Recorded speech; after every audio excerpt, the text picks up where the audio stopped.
नारायण। हरि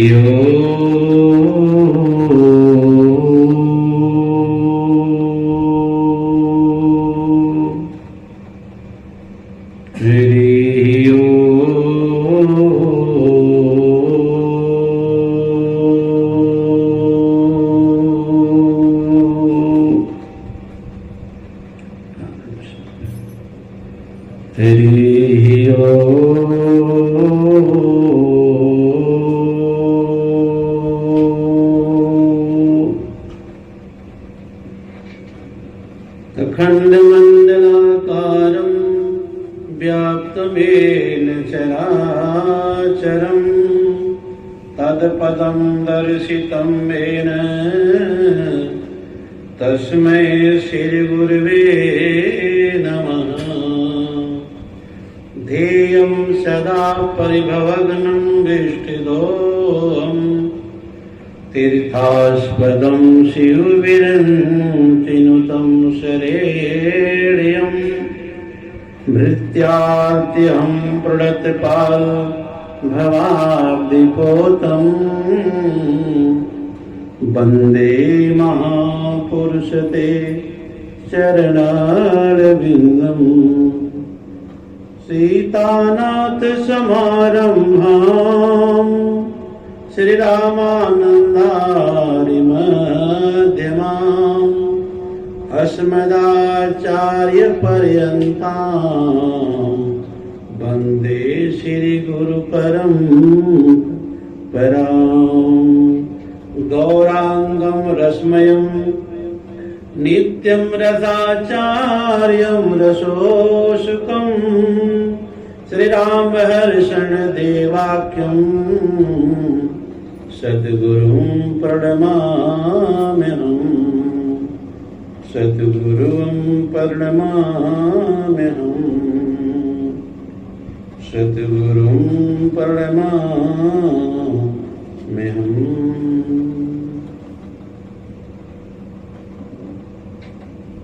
परिपूर्ण परमात्मा एवं सद्गुरुदेव के चरणों में वंदन करते हुए आज इस श्रृंखला में, इस सत्संग की श्रृंखला में देवियों और सज्जनों आप सबको बताना चाहता हूँ कि पूर्व प्रसंगों में मैंने कहा था कि तपस्या व्यर्थ नहीं जाती है। मंदिर में दिया हुआ समय ये भी व्यर्थ नहीं जाता है। सत्संग में बैठा हुआ समय आपने जो बिताया है वो भी व्यर्थ नहीं जाता है। हमारे पूर्व में मनीषियों में आता है, श्रीमद् भागवत महापुराण में बड़ी अनुपम कथा है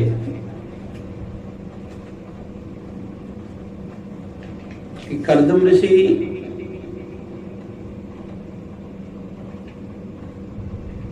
की जो तपस्या इतनी प्रबल हुई कि उन्होंने घोर तपस्या करके भगवान को प्रकट किया और अपने जीवन को, जिसके लिए उन्होंने जीवन पाया था, उस जीवन को, जो जीवन की सार्थकता है, उसको लाने के लिए कि मनुष्य जीवन किस लिए मुझे मिला है,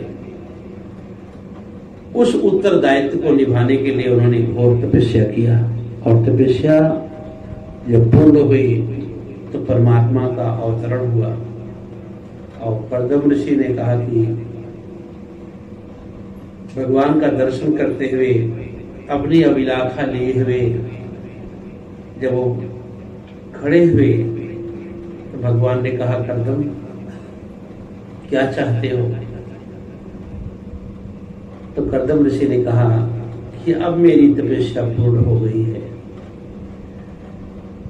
अब मैं गृहस्थी में जाना चाहता हूँ, गृहस्थ धर्म को स्वीकार करना चाहता हूँ प्रभु। लेकिन गृहस्थ धर्म को स्वीकारने के लिए मुझे पत्नी चाहिए। भागवत में आती कथा कि तथा सचाहं परिबोध काम है और समान शीलाम गृहमेद भीलम उपयवान मूलमशीष मूलम और दुराशय काम दुगंध पश्य तथा सचाहम परिबोध काम। हे परमात्मा, अब मेरी ऊपर कृपा करिए, मुझे जो तपस्या करना था मैंने तपस्या पूरा किया। अब मनुष्य जीवन को मैं कुछ पलों के लिए गृहस्थ धर्म में जाना चाहता हूं और मेरी मनोकामना पूरा करें। तथा सचाहम परिबोध काम है। अब मेरी एक इच्छा होती है, समान शीलाम ग्रह मेद भीलम, मेरी जैसी मतलब मेरी जैसी तपस्विनी मुझे पत्नी दीजिए। भगवान बोले, बड़े मूर्ख लग रहे हो, इतनी घोर तपस्या करके तुम अरिमा गरिमा रिद्धि सिद्धि मांगते, धन वैभव मांगते, ये क्या मांग रहा है करदम? तुम ये साधारण बातें? तो करदम की आंख में आंसू आ गया। सुन कहा, भगवान बोले, तुमको संसार में पत्नी नहीं मिली, इतनी तपस्या करने की जरूरत क्या है? तब अगर तुमको पत्नी चाहिए तो संसार में बहुत सी स्त्रियां पड़ी हुई हैं, तुम ब्याह रचा लेते, इतना तपस्या करने की जरूरत क्या थी तुमको? तब करदम ने कहा, प्रभु मैं तपस्या इसलिए किया था कि तथा सचाहम परिबोध काम है और समान शीलाम, मेरी जैसी कोई तपस्विनी मिल जाए, मुझे ऐसा चाहिए। समान शीला मेरी जैसी होनी चाहिए। ग्रहमेद भीलम, तब मैं गृहस्थी बसाना चाहता हूं। तथा सचाहम परिबोध काम है और समान शीलाम ग्रहमेद भीलम उपयवान मूल मशीष मूलम दुराशय काम दुगंध पश्य। बोले, तुमको संसार में नहीं मिले? प्रभु मिली, लेकिन संसार की स्त्रियों को मुझे नहीं चाहिए।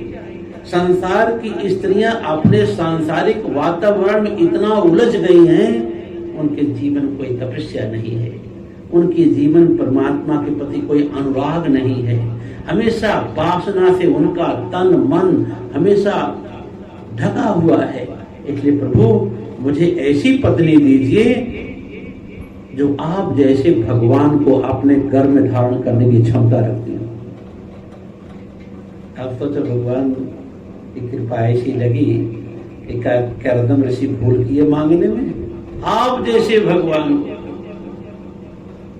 ये मेरी तपस्या का फल दे दो भगवान। मुझे संसार की पत्नियां नहीं चाहिए।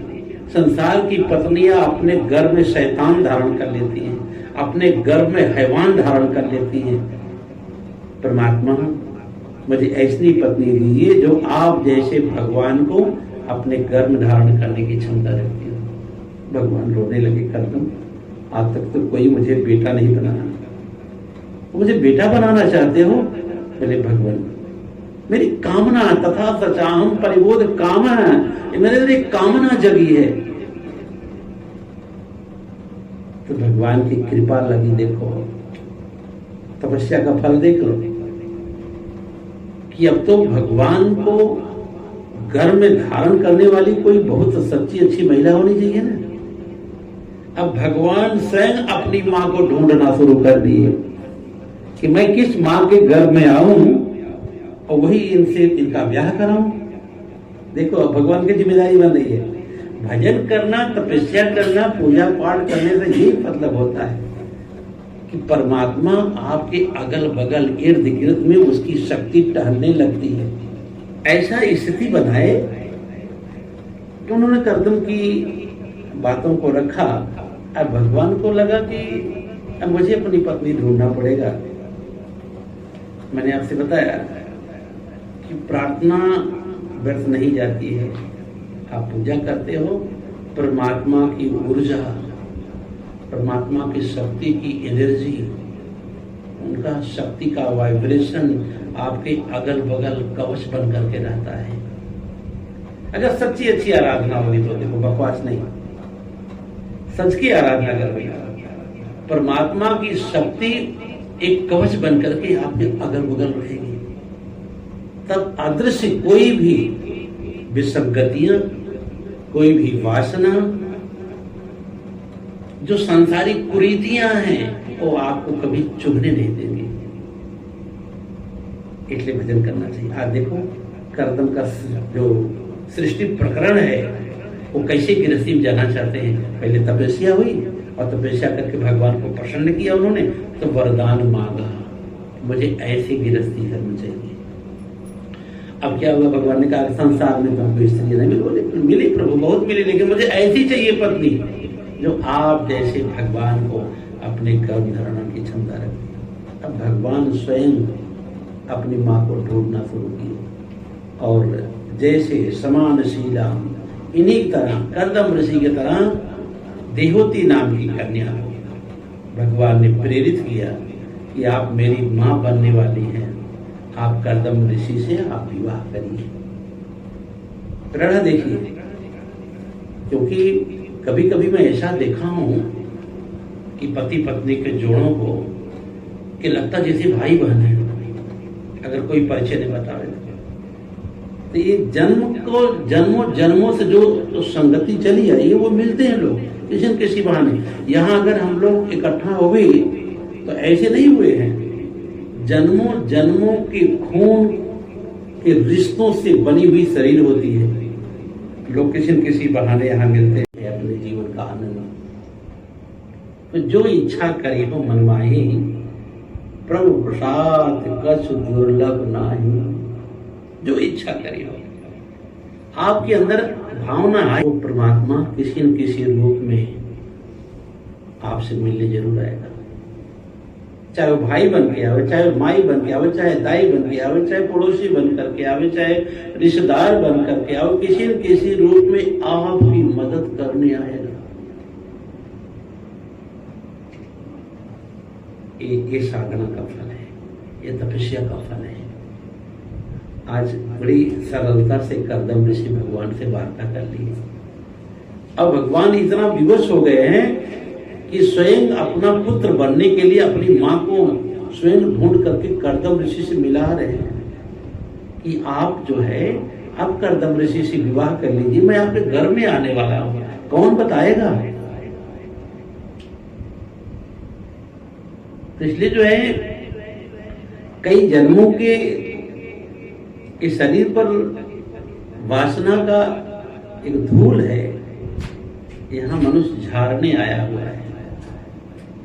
और झाड़ने का तरीका यही है कि साधना करके, भजन करके, तप जप करके, खूब नाम जप करके, खूब नाम जप करके, सच्ची श्रद्धा के साथ, श्रद्धा विश्वास रूपयाभ्याम पसंदी, ये मार्ग पर जब निकलो तो श्रद्धा और विश्वास ये दोनों को नयनों में बसा लो, तभी सफलता। बाकी तो ऐसे बहुत लोग पड़े हुए हैं, पूजा पाठ करते रहते, रोते रहते हैं, पूजा पाठ करते रहते, हैरान रहते हैं, एक भी इच्छा उनकी पूरी नहीं हो रही है, उनकी मनोकामना नहीं हो। क्यों? कारण क्या है, वजह क्या है? इसलिए कि आपके अंदर जो वासना से भरा हुआ प्रार्थना है,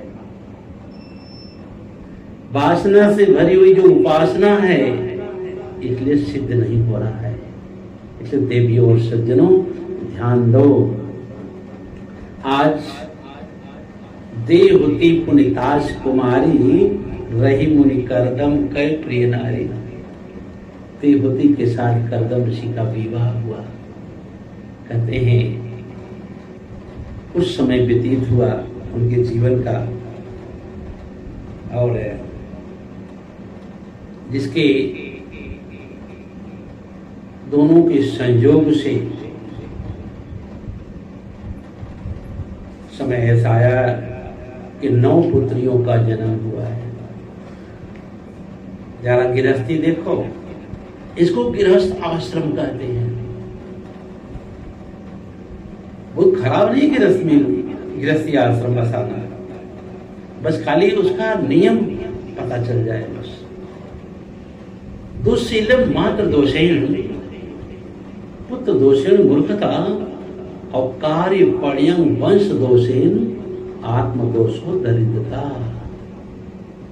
दुःशीलम मात्र दोषेण कहते गृहस्थी लोग बसा लिए 7 फेरे घूम करके, लेकिन उसका जो नियम है उस नियम का 7 फेरा 7 वचन का एक भी वचन वो कभी अपने जीवन में उतार नहीं पाते लोग। और यही कारण है कि दयनीय अवस्था हो जाती मनुष्य के जीवन में, पति पत्नी दोनों की।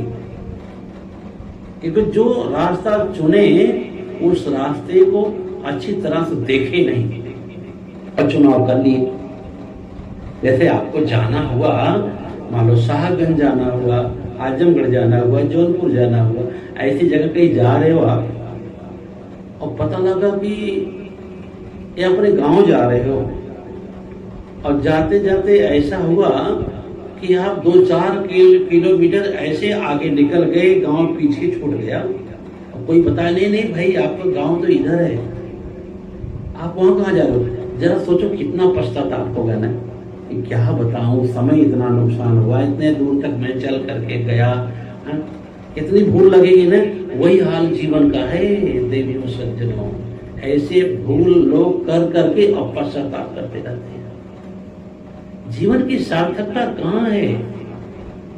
जीवन जी भर के जी हुआ, लेकिन एक नियम है, यहाँ पूरी प्रकृति नियम से चल रही। जरा देखो, सूर्य अगर 5 मिनट लेट हो जाए तो भारत का सारा कंप्यूटर ध्वस्त हो जाए।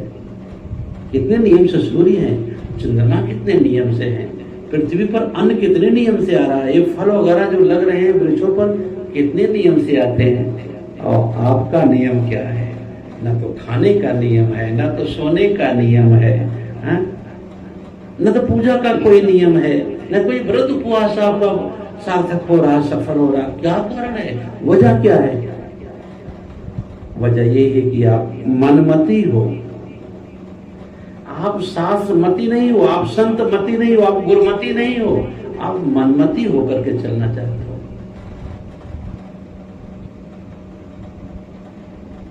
सबको सन्मत दे भगवान, कहते ना सबको सन्मति, तो सबको सन्मति दे प्रार्थना तो होती है, हे प्रभु आनंददाता ज्ञान हमको दीजिए, प्रार्थना तो हो रही है। लेकिन प्रार्थनाओं में देखना है कि आपकी प्रार्थना वासना से तो नहीं भरी है। आज इनकी प्रार्थना पूरी हुई तो वासना की बात इन्होंने किया है, जब तक प्रार्थना प्रार्थना ही थी। कहते गृहस्थी इतनी सुंदर चली इनकी, और 9 कन्याओं का इन्होंने जब जन्म दिया है तो 9 कन्याएं वो साधारण नहीं थी। पुत्र जन्माए, ठीक है, ये ऋण है, ये गृहस्थी की ऋण है, पुत्र पुत्रियां जन्म लें।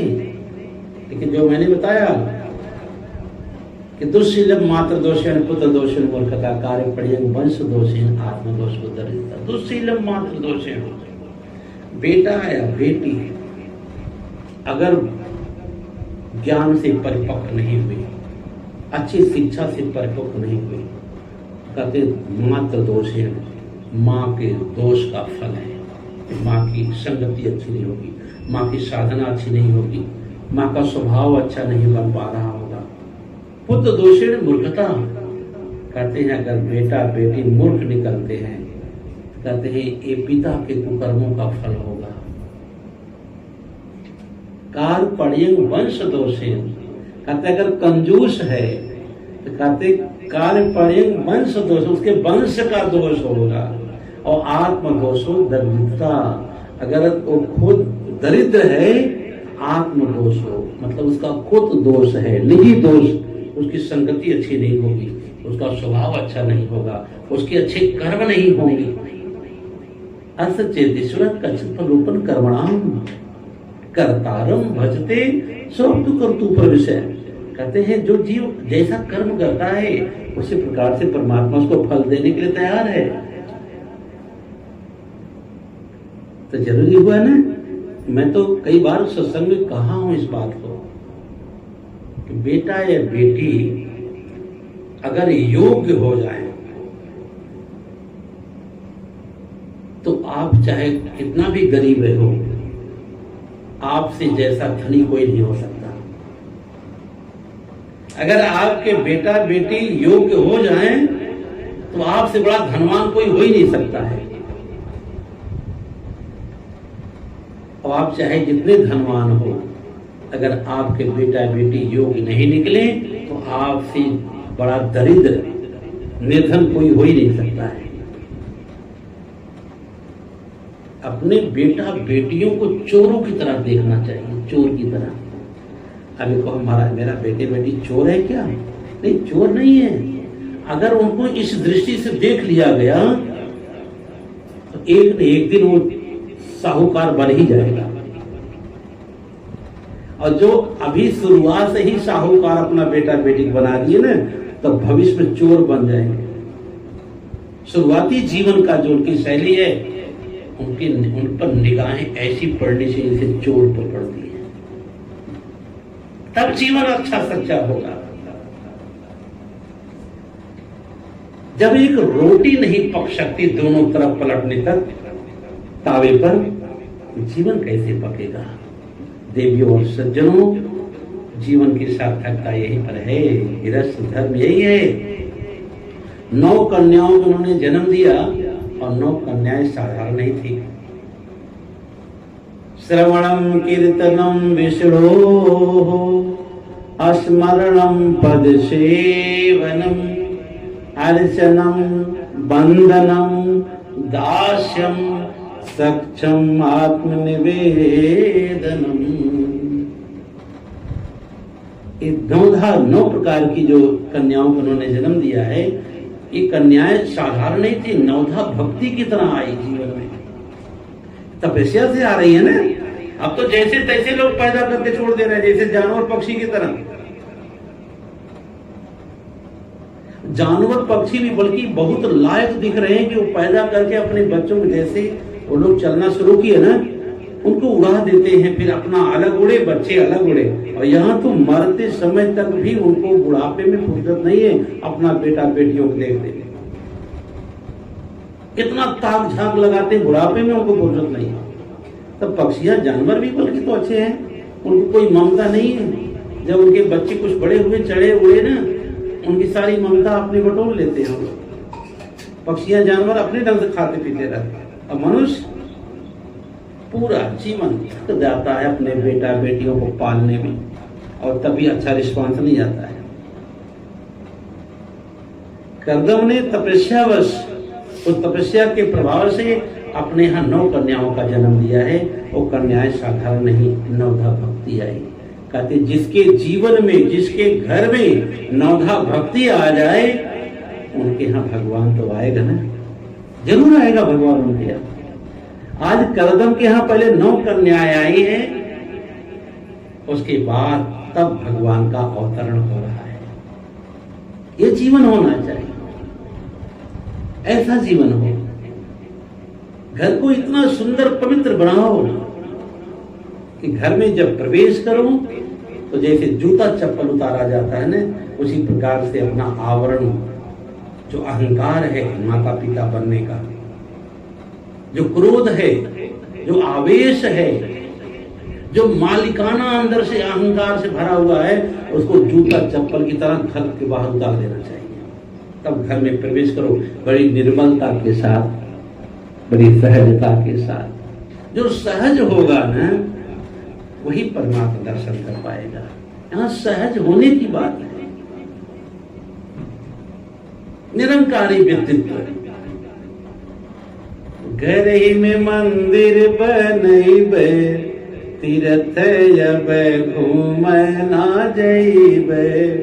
घर ही में मंदिर बनैबे, तीर्थ जब घूम ना जइबे। घर ही में मंदिर बनैबे। अभी एक मंदिर की बात मैंने किया, घर को, जो कर्दम ऋषि का घर सजा, एक आपका शरीर भी एक मंदिर है। इसमें भी वातावरण आप शुद्ध रखो पहले। घर ही में मंदिर बनैबे, तीर्थ जब घूम ना जइबे। घूम न जइबे राम, घूम न जइबे। घूम न जइबे प्रभु, घूम न जइबे। घर ही में मंदिर बनैबे, तीर्थ जब घूम ना जइबे। मीठी मीठी बानी की व्यंजन बनैबे, मीठी मीठी बाड़ी के व्यंजन बनैबे। तो क्या होगा? कहते जिसके जीवन वाणी संयम में आ जाए ना,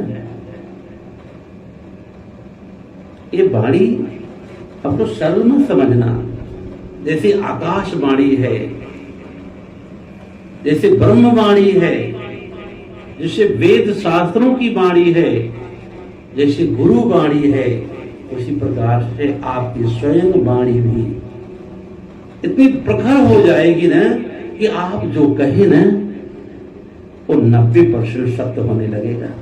जो आपने अपनी वाणी में एक ब्रह्मचर्य के रूप में आपने अगर रखा और प्रयोग किया, वो सत्य होने लगेगा। तो क्या करें?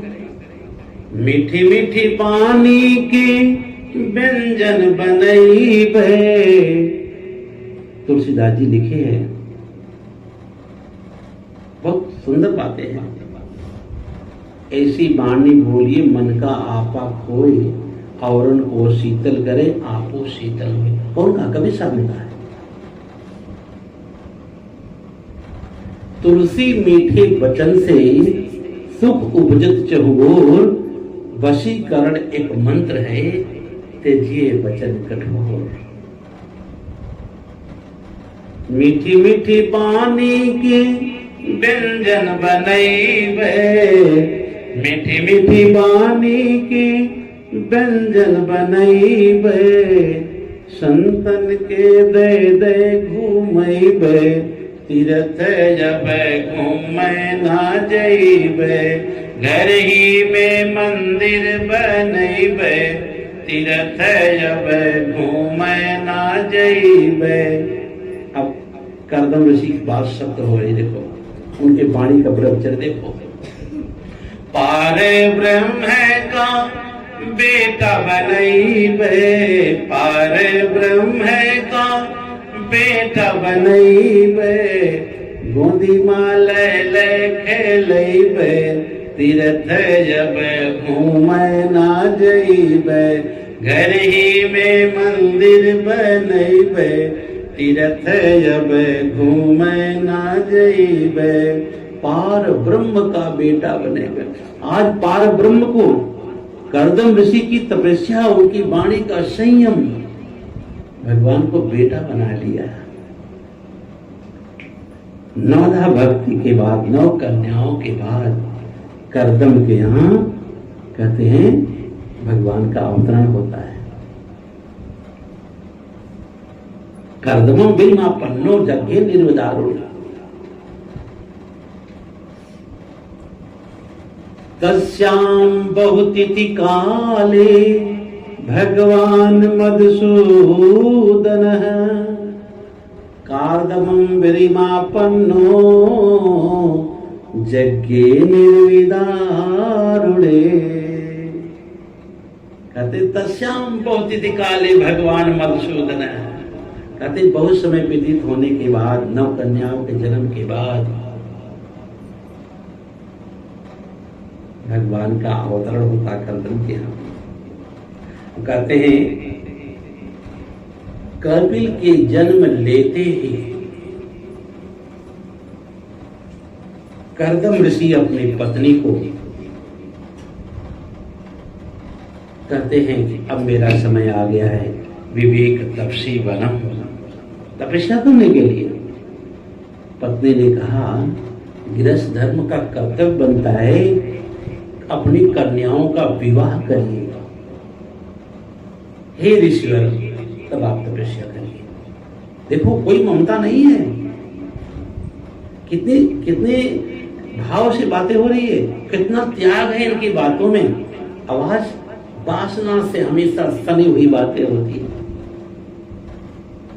देवती ने कहा कि हे ऋषिवर, आप जा सकते हैं, गृहस्थी के धर्म को आपने अपनाया है, इसलिए पहले कन्याओं का विवाह कर लीजिए,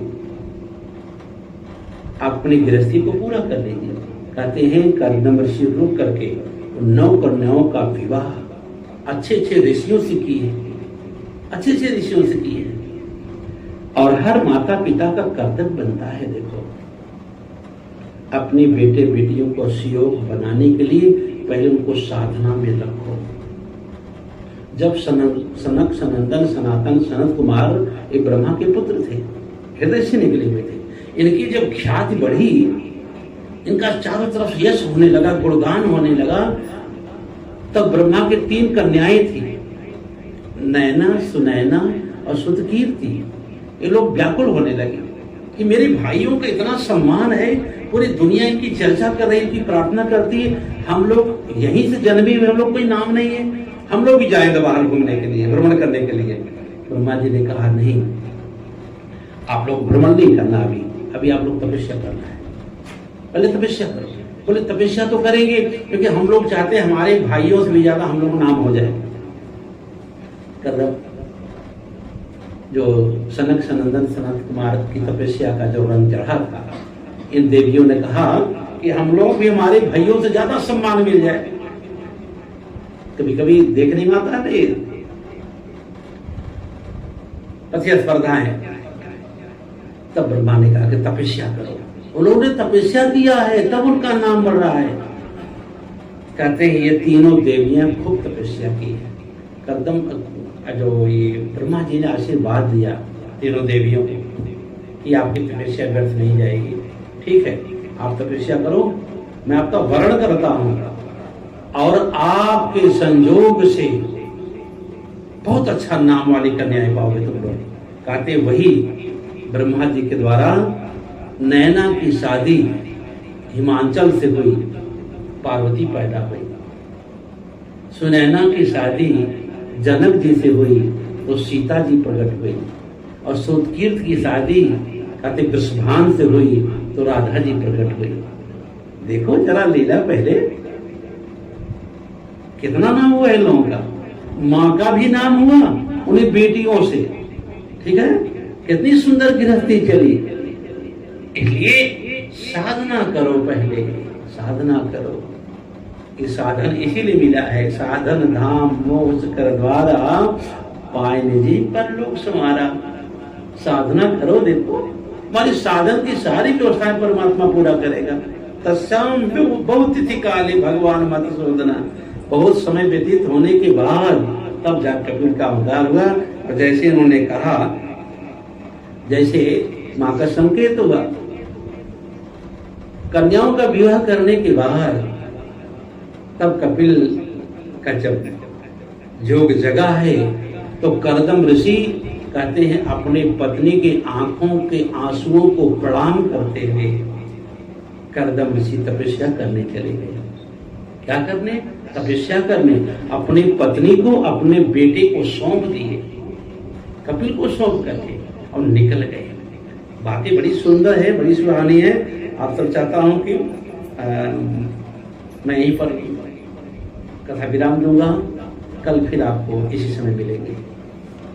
नारायण नारायण नारायण श्रीमन नारायण नारायण नारायण भजमन नारायण नारायण नारायण श्रीमन नारायण नारायण नारायण भजमन नारायण नारायण नारायण श्रीमन नारायण नारायण नारायण भजमन नारायण नारायण नारायण। बोलिए सद्गुरुदेव भगवान की।